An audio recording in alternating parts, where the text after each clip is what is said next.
Estamos de volta, pessoal, com o nosso terceiro bloco do programa Mesa com o Pai e reflexão da Palavra de Deus. Você sabe que está rolando a live no Facebook, na página Karen à Mesa com o Pai.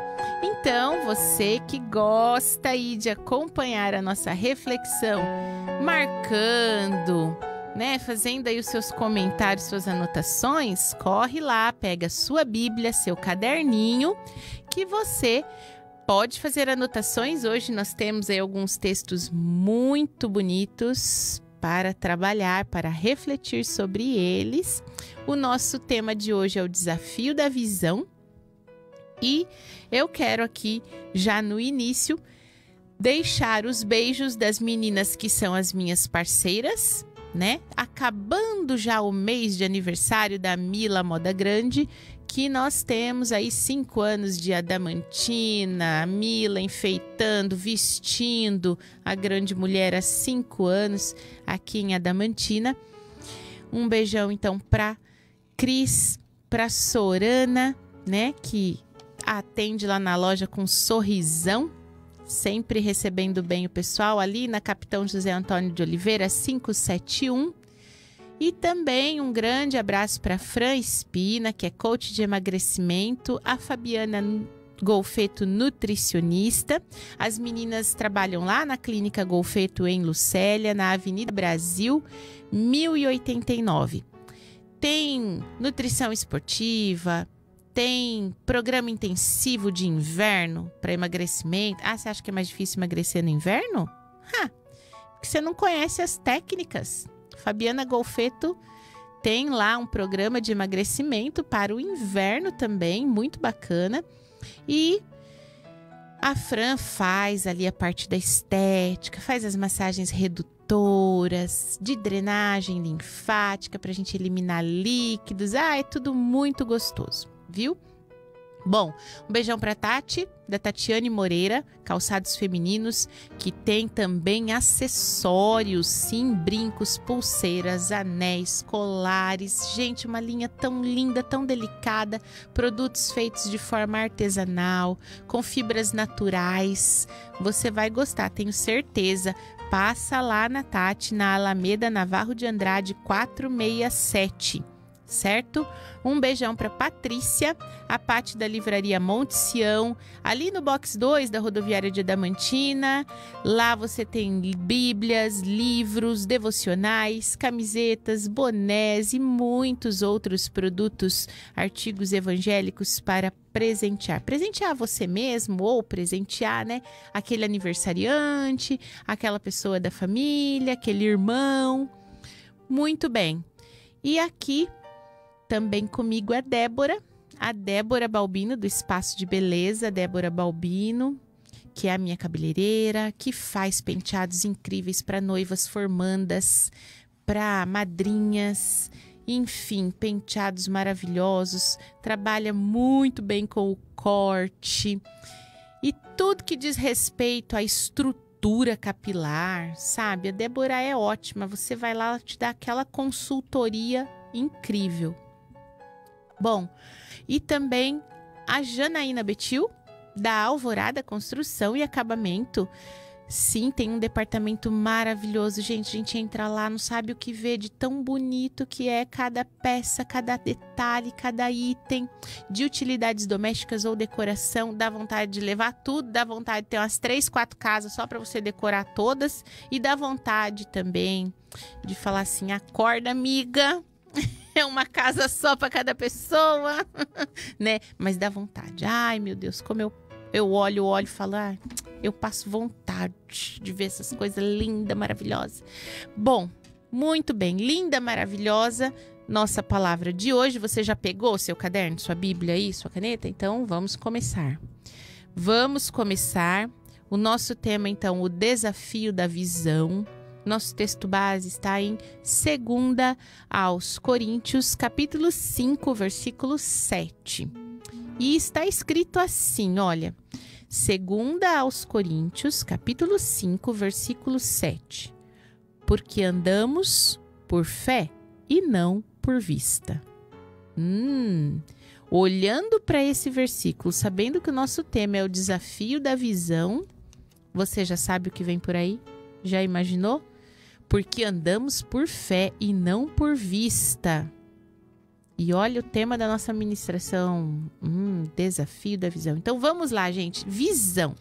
Algumas semanas atrás eu falei do poder da visão, aí falei que tudo começa com uma visão, e hoje a gente está aqui no desafio da visão. Então isso quer dizer que de todos os nossos 5 sentidos, a visão é um daqueles que tem uma influência muito grande no nosso relacionamento com este mundo material, certo?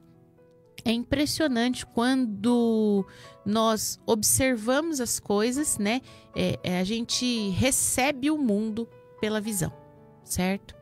A visão é tão importante que esse tempo atrás eu estava reparando no Facebook, tem uma hashtag para cego ver. E eu fui procurar o que é a hashtag para cego ver, né? É um projeto de uma associação, uma ONG que trabalha com pessoas cegas, né, ou com os deficientes visuais, e que é uma descrição auditiva.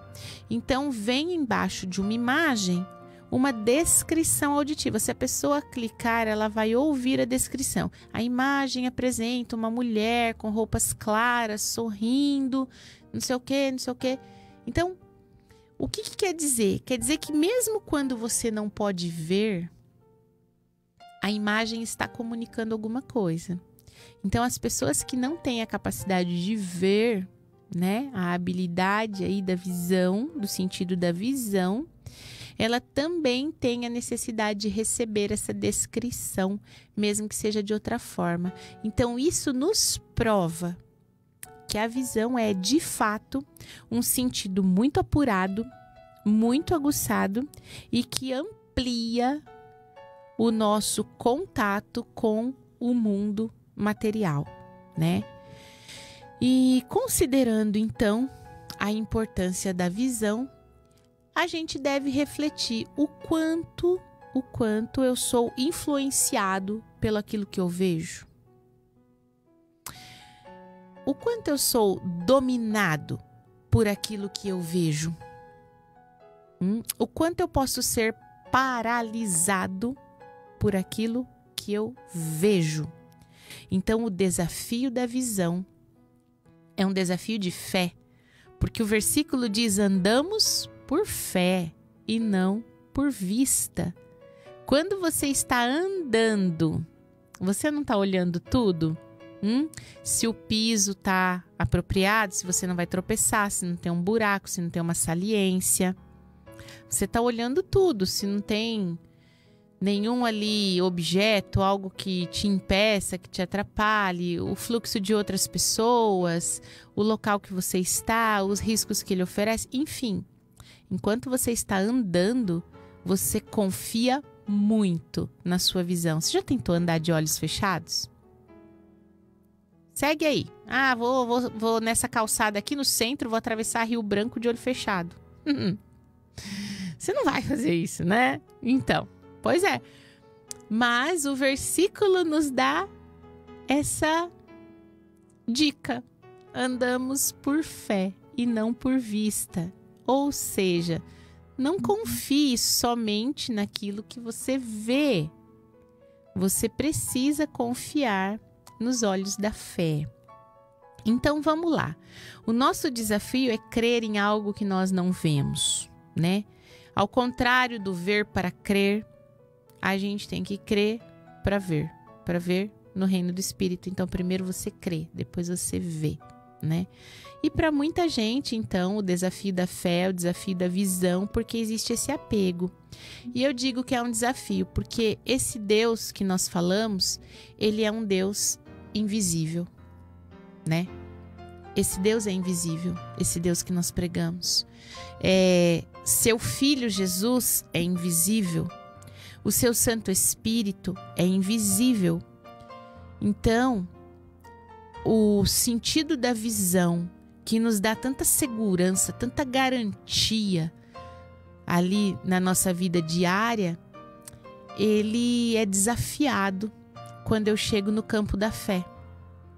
No campo da fé, a minha visão é desafiada, né?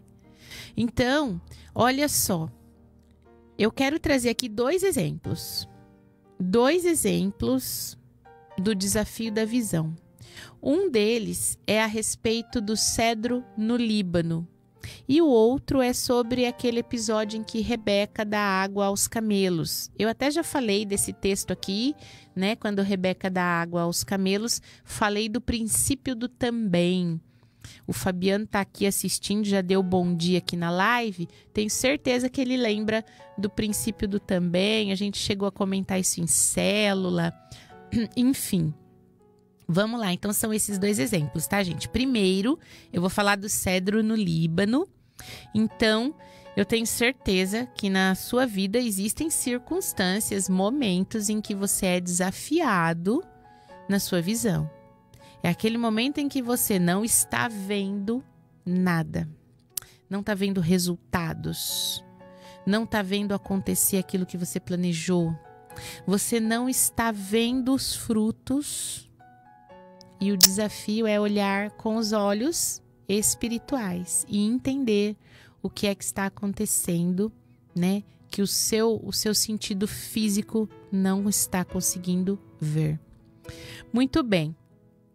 Então, uma coisa que eu quero deixar aqui assim para você se lembrar depois. Aparência não é essência. Cuidado com os julgamentos que você faz através daquilo que você vê. Ah, eu vi, já entendi tudo. É isso, aquilo outro, e já fez um julgamento. Cuidado com os julgamentos que você faz. Por quê? Aparência não é essência. Então, não esquece disso e repete essa frase aí. Aparência não é essência. Ok? Então, vamos lá. Aquilo que nós vemos, a nossa visão pode nos levar ao sucesso ou ao fracasso. Com certeza pode, mas depende de como nós olhamos. Se nós olhamos pelo prumo, pelo alinhamento da vontade de Deus, da palavra de Deus, aí então nós podemos ter sucesso através da nossa visão. Se nós ficarmos focados ali nas coisas materiais, na circunstância, na situação que eu posso ver, eu posso caminhar para o fracasso. Salmo 92, versículo 12. Salmo 92, versículo 12, a palavra nos diz assim: o justo florescerá como a palmeira e crescerá como o cedro no Líbano. Muito bem, o justo florescerá como a palmeira e crescerá como o cedro no Líbano. Por que será que a Bíblia faz essa comparação do justo com o cedro do Líbano? Crescerá como cedro. Bom, quando a gente dá uma olhadinha na internet, a gente descobre algumas coisas a respeito do cedro. O cedro é uma árvore natural do Oriente Médio, de regiões montanhosas, né? Se adapta a condições mais secas, de sol intenso. E o cedro, ele cresce aos poucos, ele cresce devagar. Então, o cedro é uma planta que nos primeiros 3 anos da vida, você plantou lá a semente do cedro. Nos primeiros 3 anos desse plantio, o cedro vai crescer apenas 5 centímetros. Então, tá ali 3 anos, você olha aquele brotinho.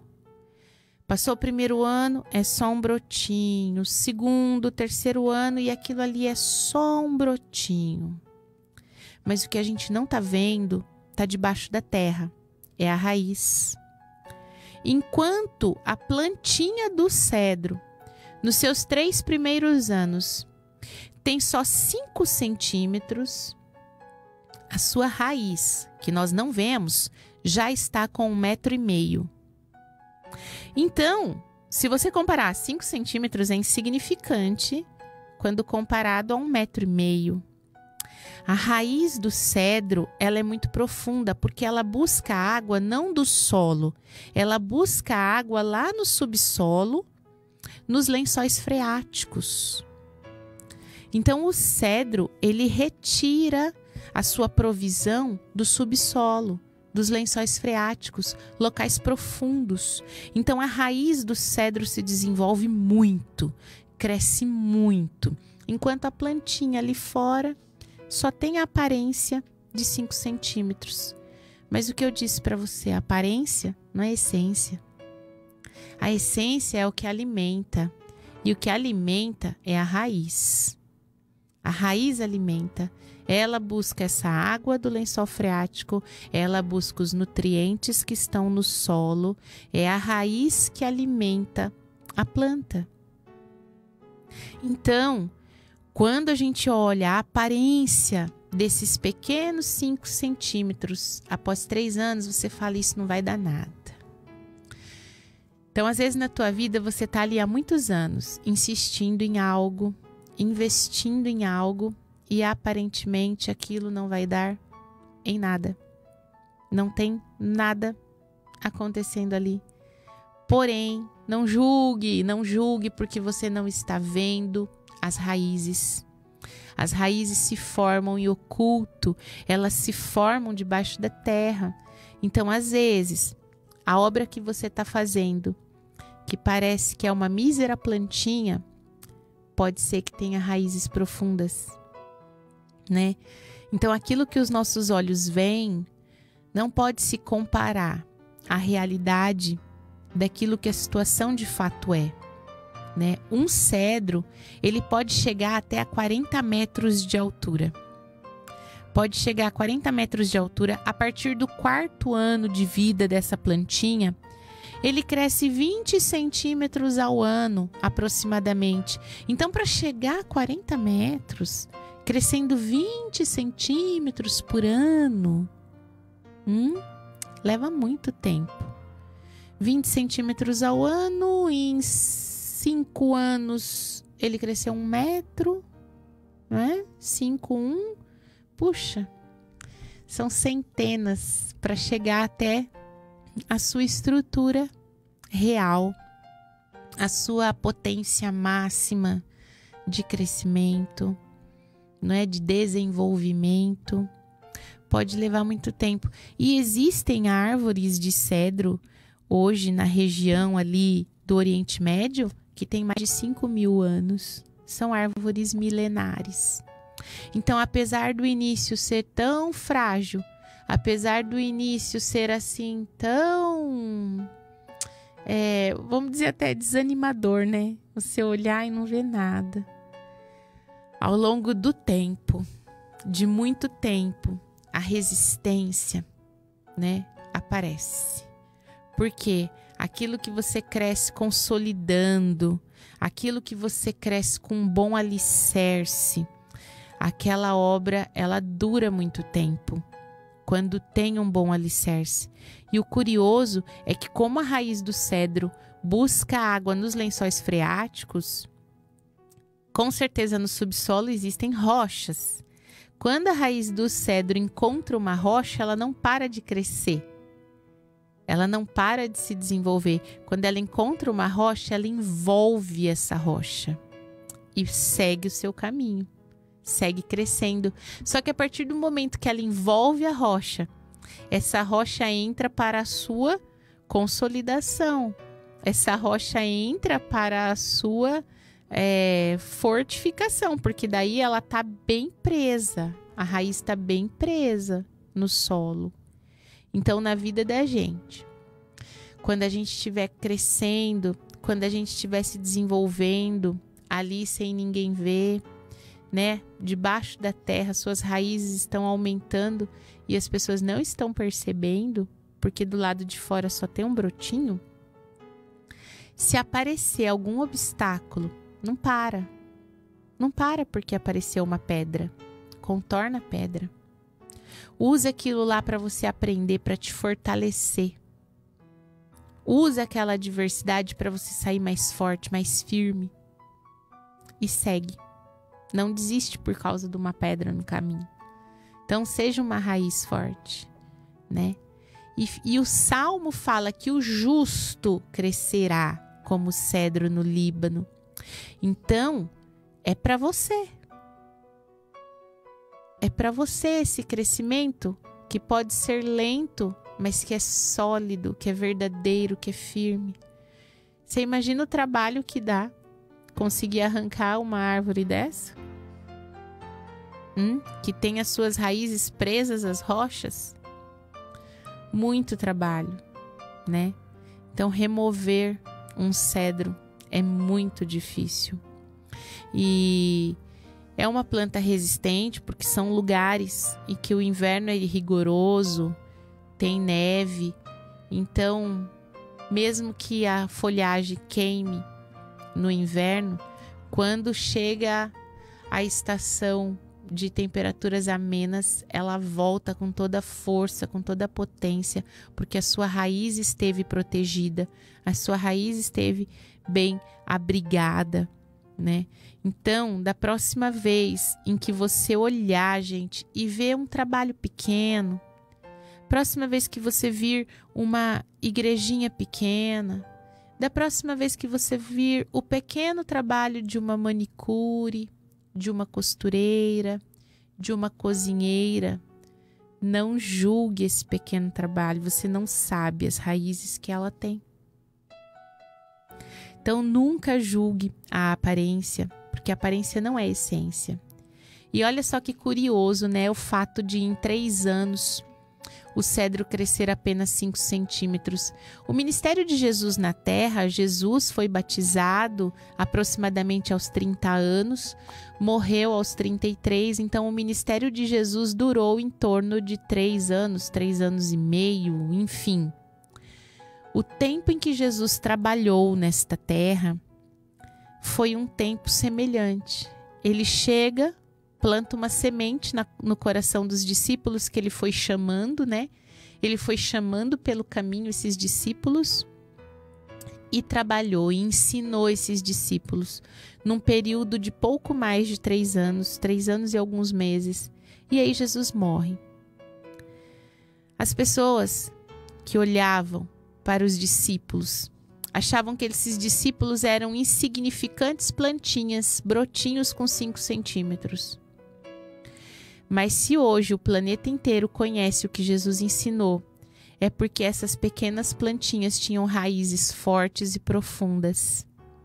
É porque esses discípulos cresceram naquilo que era sólido, na rocha, que é Jesus.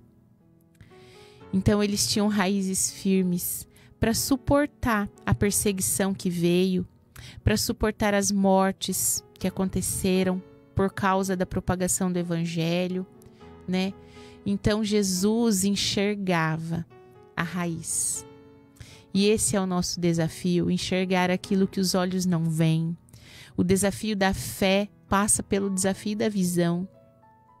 Que a sua fé enxergue aquilo que os seus olhos não veem. Então o desenvolvimento do seu filho, da profissão nova do seu filho é muito pequeno, é insignificante. Parece que seu filho não está aprendendo nada, não está conquistando nada.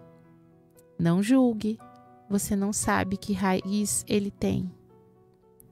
Se a sua empresa está nessa situação, o seu trabalho está assim, parece que é só um brotinho que não vai dar nada.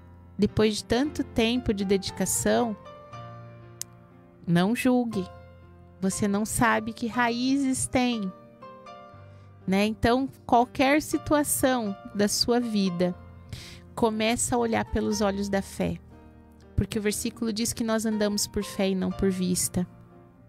Então, esse é o nosso desafio. Se tem algum propósito que você colocou na sua vida, algum objetivo que você deseja alcançar, e já passou tanto tempo, já passou 3 anos e ainda é só um brotinho. Acalme-se, não se desespere, não desanime, acima de tudo, não desista. Muda a sua visão e procure enxergar as raízes. Com certeza elas estão formando o verdadeiro alicerce, né? Porque a aparência não é essência. E a outra situação que eu quero trazer aqui para a gente refletir a respeito dessas circunstâncias é o caso em que Rebeca dá água a 10 camelos. Então, para eu situar quem nunca ouviu essa passagem bíblica, eu vou explicar aqui, está em Gênesis, primeiro livro da Bíblia, no capítulo 24. Abraão pede para que o seu servo vá procurar uma esposa para o seu filho Isaque lá no meio da sua parentela, né? Para que Isaque não se misturasse com outros povos, para que permanecessem ali dentro da mesma tribo, né? Mesma parentela. Então Abraão ordena que seu servo vá até os seus parentes e encontra essa esposa. Muito interessante. Gênesis capítulo 24, no versículo 10, fala que o servo de Abraão tomou 10 camelos e partiu e levou os suprimentos, tal, partiu para a Mesopotâmia. Quando ele chegou na cidade dos parentes, ele chegou já na beira ali do poço, onde tinha água. De viagem longa, eles estavam há dias. Esse homem tinha uma comitiva, uma caravana, e ele estava levando 10 camelos. Pois bem, quando ele chega na beira do poço, ele faz uma oração, né? Ele fala: Senhor, como que eu vou saber quem é a mulher certa? Eu não posso levar a noiva errada? Então que o Senhor me ajude, que a mulher certa venha tirar água do poço. Eu vou pedir água para ela, que ela me dê a água, né? Não me recuse a água, mas que ela diga que também irá tirar água para os camelos. Hein? Como? Que oração doida, né? O servo fala: Senhor, que a noiva escolhida dê água não somente a mim, mas também aos meus camelos. Opa, meu amigo, um camelo com sede pode beber 100 litros d'água? Confere? Confere, Google confere. Um camelo com sede pode beber até 100 litros d'água. Ele tinha 10 camelos. Matemática simples: para matar a sede, aproximadamente 1000 litros d'água. 1000 litros d'água. O cara chega na beira do poço e faz uma oração falando assim: Senhor, que a mulher certa tenha disposição para tirar 1000 litros d'água do poço. Hã? Como assim? É isso mesmo que eu tô escutando? É isso mesmo que eu tô lendo? Mas tá bom, como Deus é um Deus que responde oração, apareceu a mulher disposta a tirar água do poço, né? Então, quando Rebeca vai se aproximando do poço, ele vê ali uma moça linda, linda, jovem, chegando com o seu cântaro para tirar água. Então, ela desce até o poço, tira a água no cântaro, e a hora que ela está voltando, esse homem estranho, que ela nunca viu na vida, fala assim: a senhora pode me dar água? E ela: claro, senhor, beba. E deu água para ele. A hora que ele terminou de beber água, ela olhou para a cara dele e disse assim: eu também vou tirar água para os seus camelos. É muito louco isso. Mas você sabe por que eu creio? Porque está na Bíblia. Porque eu creio em tudo que está escrito aqui. Então eu realmente creio que uma moça jovem, com um pequeno cântaro que deveria caber ali em torno de 15 litros d'água, decidiu enfrentar a missão de tirar 1000 litros de água do poço. Muito bem, você sabe quantas vezes ela precisou tirar água do poço para abastecer 1000 litros com um cântaro de 15? 66 vezes. Diz que Rebeca desceu ao poço e corria para encher a pia onde os camelos estavam bebendo. Não era assim do ladinho, coladinho. Era necessário descer, era necessário voltar com o cântaro cheio, esvaziar de novo, descer de novo, subir de novo, aproximadamente 66 vezes. Ai, Karen, vai que os camelos não beberam tudo isso. Tá bom, faz isso 20 vezes. Faz 40. Tá? Bom, muito bem. fiquei pensando numa coisa. Porque essa reflexão a respeito do descer e tirar a água do poço, eu assisti um trechinho de uma missionária pregando, mas aquilo que ela falou na reflexão que ela trazia não foi aquilo que o Senhor falou ao meu coração. Ela deu um enfoque a respeito de descer ao poço, descer as águas, chegar vazio, voltar cheio, enfim, outro tema, outra ministração. Mas enquanto eu estava ouvindo aquela moça falar, Deus falava assim para mim: os camelos iam bebendo conforme a água ia chegando. Então, cada vez que Rebeca voltava no bebedouro, ele estava vazio. Ela olhava e a visão que ela tinha era de um bebedouro vazio. Cada vez que ela vinha ali com seu cântaro de 15 litros e despejava lá, aqueles 10 camelos bebiam água, quando ela voltava outra vez, o bebedouro estava vazio. Então os olhos dela não estavam vendo o resultado do seu difícil trabalho, do seu árduo trabalho. Descia, enchia o cântaro, voltava, derramava no bebedouro e quando ela vinha outra vez, ele estava vazio de novo. Então, muitas vezes você está fazendo um esforço, você está trabalhando com seriedade, mas o resultado você não está vendo. Ele não aparece. E aí você fala, tem algo errado. Esse resultado não aparece, eu já estou cansado, eu já me esforcei, eu já fui e voltei tantas vezes. E o resultado não aparece. Mas o que Rebeca não podia ver era o que estava se passando ali dentro do organismo do camelo. Eles estavam bebendo, eles estavam ficando saciados, satisfeitos, eles estavam restaurando as suas forças, mas isso ela não podia ver com os seus olhos naturais. Então, muitas vezes, o seu trabalho, o seu esforço, o resultado não está sendo visto, mas as pessoas estão bebendo, as pessoas estão se saciando, as pessoas estão ficando fortalecidas, restauradas, mas você não está vendo. Você olha e a pia está vazia, o bebedouro está vazio. Mas eu penso que o que motivava a Rebeca, de fato, era saber que lá no poço tinha água, o suficiente, mesmo que a pia estivesse vazia. Então, quando você olhar para o seu trabalho, e não ver os frutos, não ver os resultados, que você se lembre que a fonte onde você busca água não seca. A fonte não para de jorrar, porque Jesus disse que ele ia nos dar a chance de conhecer uma fonte que jorrava para a vida eterna. Lá na conversa com a mulher samaritana, ele disse que essa fonte não ia se esgotar, não ia secar.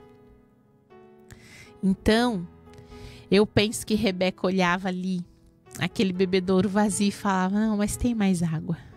Tem mais, eu vou buscar. Não vai acabar, todo mundo vai beber. Todo mundo vai ficar satisfeito, né? Então, quando você olhar e perceber que ali tem um trabalho de formiguinha, que ali tem algo que foi feito aos poucos, não julgue a aparência. Você não sabe quantas pessoas já puderam beber, ficar satisfeitas daquele trabalho. Quando você vê ali o trabalho de uma professora que parece tão pouquinho, quando você vira ali um trabalho de uma associação, uma ONG, alguém que faz de pedacinho, você não faz ideia de quantos já ficaram satisfeitos com aquele trabalho, quantos já foram abastecidos com aquele trabalho. Então, não julgue, porque a aparência não é a essência. Nunca julgue essas coisas. Então, apesar desse esforço, né, de ir e voltar tantas vezes, Rebeca não parou. Ela não desistiu. E isso é o que nós precisamos trazer para a nossa vida.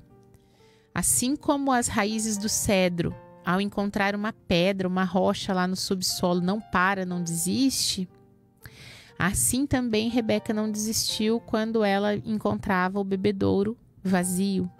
Então, o nosso trabalho, mesmo que ele não tenha uma grande aparência, ele não pode parar. Eu não posso abandonar esse trabalho. E assim é a nossa vida na fé, a nossa vida com Deus. O nosso texto base diz: porque andamos por fé e não por vista. E você sabe o que me chamou a atenção? Foi a pontuação dessa frase. Se a gente olhar lá em 2 aos Coríntios, no capítulo 5, no versículo 7, quando você olha lá, está escrito assim, entre parênteses, porque andamos por fé e não por vista. E eu pensei, bom, pelo que eu me lembre das aulas de português, quando vem assim entre parênteses, quer dizer que é uma explicação. Está explicando o quê? Eu olhei o verso anterior. Quando eu olhei no verso anterior, quando eu olhei ali 2 aos Coríntios, capítulo 5, no versículo 6, está escrito assim, pelo que estamos sempre de bom ânimo, sabendo que, enquanto estamos no corpo, vivemos distantes do Senhor, porque andamos por fé e não por vista. Falei, a razão para estar sempre de bom ânimo é porque você olha pela fé e não a circunstância. Isso quer dizer que Paulo não estava em boas circunstâncias. Paulo passou maus bocados, ficou preso, foi açoitado, aconteceu de tudo com Paulo. Mas ele fala assim, estamos sempre de bom ânimo. E lá entre parênteses, porque andamos por fé e não por vista. Então o que ele quer dizer aqui é, meu querido, se a circunstância está ruim, se a circunstância está difícil, tenha bom ânimo não por causa daquilo que os seus olhos veem. Não são os seus olhos que te alimentam, é a sua fé que te alimenta. Então, pela fé, olhe o que ainda os seus olhos carnais não podem ver. Olhem aquilo que só o seu espírito pode enxergar. Então, o desafio da visão é o desafio de fé. Mudar aquilo que você vê é um desafio da sua fé. Então, esse desafio de olhar com olhos espirituais é um exercício que nós precisamos colocar na nossa vida, praticar na nossa vida, né? Então, aqui, Paulo fala que anda por fé e não por vista. Então, o motivo dele ter bom ânimo é porque ele não está focando as suas energias, a sua atenção nas circunstâncias difíceis que ele está passando. Ele está focando na fé, nas promessas do Senhor, naquilo que ainda está por vir. A salvação, a nova Jerusalém, as bênçãos que o Senhor prometeu, a provisão de perdão, de misericórdia, de graça, de compaixão. Era para isso que ele olhava. Ele não ficava olhando para as circunstâncias. Então, a gente precisa saber que para o ter bom ânimo, nós precisamos olhar na direção certa. E por último, eu quero deixar um versículo para fechar a nossa reflexão, que é um versículo que eu ouvi numa visita que eu fiz domingo passado. Eu fui visitar uma igreja, a convite da nossa entrevistada da semana passada. Semana passada, nós tivemos aqui na bancada a irmã Geralda, né, que é missionária, e ela me mandou um convite no WhatsApp no domingo. Falou, irmã, vem fazer uma visita aqui na igreja, tem certeza que Deus vai falar ao seu coração. E eu fui. E aí, batata, né? Falou. E eu escutei e falei, tá bom, senhor, tô entendendo. Esse negócio é comigo, que eu tô entendendo tudo. E quando, assim, as coisas vão se ligando, né, gente? Para chegar aqui e a gente ter essa reflexão no sábado, é óbvio que ao longo da semana eu preciso ir ouvindo as coisas de Deus, né? Eu preciso ficar atenta. O Senhor tá falando o quê? Presta atenção. Como é que é? Volta esse versículo. E foi assim. No domingo, eu ouvi esse versículo de Eclesiastes. Então, para você encontrar onde está Eclesiastes, é bem no meio ali Salmos. Então, tem Salmos, Provérbios, Eclesiastes, no capítulo 11. Salmos, Provérbios, Eclesiastes. Eclesiastes, capítulo 11, no versículo 4, diz assim: quem observa o vento nunca semeará, e o que olha para as nuvens nunca cegará. Então, se você está olhando, olha lá, o desafio da visão. Se você está olhando as circunstâncias, porque está ventando, porque está chovendo, porque tem muita nuvem, porque tem pouca nuvem, eu não vou porque o meu patrão é isso, eu não fiz porque o meu amigo não veio, eu não tenho ajuda. Enfim, seja qual for a circunstância que você está observando, que a sua visão está dominando a sua ação, que aquilo que os seus olhos estão te impedindo de fazer pela fé, seja o que for, se você não desafiar a visão e não fizer pela fé, você nunca vai semear. E aí você nunca vai colher, porque quem não semeia, não colhe. Quem não planta, não colhe. Quem não semeia, não cega. Então, quando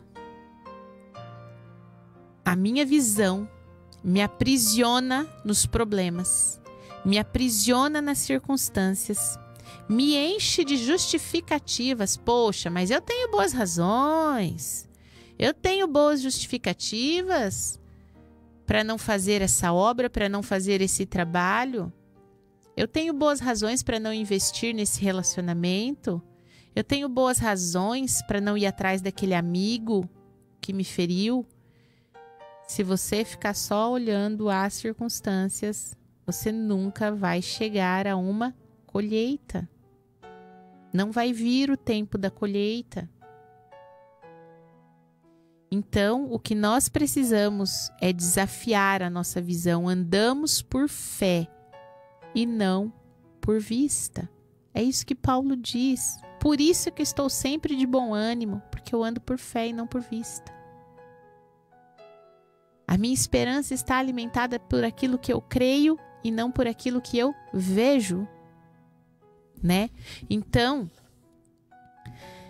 quando a gente olha a situação do cedro e a situação de Rebeca, a gente aprende que não pode julgar uma pequena obra, não pode julgar um pequeno esforço, não pode julgar um pequeno trabalho, porque você não sabe quanto resultado não aparente, não visível, aquilo lá já alcançou, né? Coisas que não se pode medir. Não se pode medir com a nossa visão, que só se pode medir pela fé. Então, meu querido, não deixa que a sua visão, que aquilo que seus olhos veem, te faça prisioneiro das circunstâncias. Mude a sua visão, olhe pelos olhos da fé. Nós temos olhos da fé, nós temos audição da fé, nós temos olfato da fé, tato da fé. Todos os sentidos que a gente tem aqui no mundo material, nós temos também pela fé, sabia? Porque fala assim, que a gente é o bom perfume de Cristo. Que perfume é esse de Cristo? É um perfume que só se sente através do olfato da fé, né?